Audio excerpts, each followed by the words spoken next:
Hello friends, তোমরা সবাই কেমন আছো? আশা করি অনেক ভালো আছো। তো আমি অনেক ভালো আছি।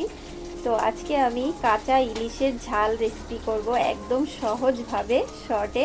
তো চলো তোমাদের সঙ্গে শেয়ার করব, পুরো রেসিপিটা দেখবে। কাঁচা ইলিশের জন্য এই মাছগুলো নিয়েছি আমি। এই যে ইলিশ মাছ কেটে ধুয়ে পরিষ্কার করে রেখেছি।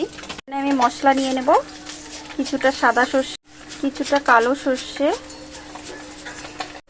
আর কাঁচা পাকা লঙ্কা একবারে দিয়ে একটু পেস্ট করে নেব। সামান্য জল দিলাম।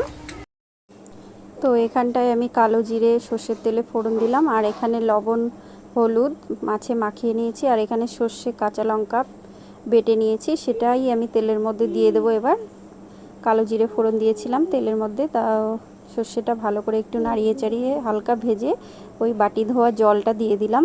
তারপরে ভালো করে একটুখানি কষিয়ে আবার পরিমাণ মতো জল দিলাম। বেশি জল দেবো না, আমি মাখো মাখো হবে যেহেতু কাঁচা ইলিশ রান্না হবে।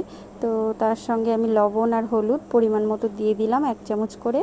এবার যে লবণ হলুদ মাছে মাখিয়ে নিচ্ছি সেই কাঁচা মাছটা এই যে আমার জলটা যে ফুটে উঠেছে তারপরে দিয়ে দেবো। এবার মাছটাও ভালোভাবে সিদ্ধ হবে, ফুটে যাবে। তারপরে ভালোভাবে সিদ্ধ হলে মাছটা ভালোভাবে আমার রান্না হয়ে যাবে। যেহেতু আমি ভাজা করিনি সেই জন্য ভালো করে ঝোলটা যত ফুটবে তত।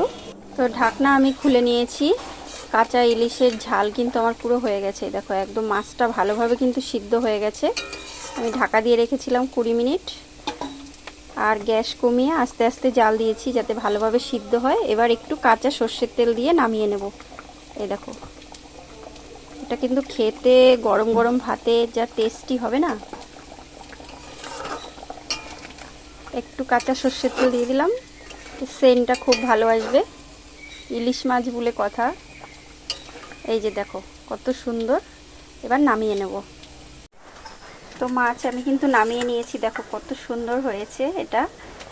আর আমি তো ভেজে রান্না করিনি, সেই জন্য আমি বললাম যে কাঁচা ইলিশ একদম ঝাল করেছি সর্ষে বাটা আর কাঁচা লঙ্কা দিয়ে। দেখো কত সুন্দর হয়েছে।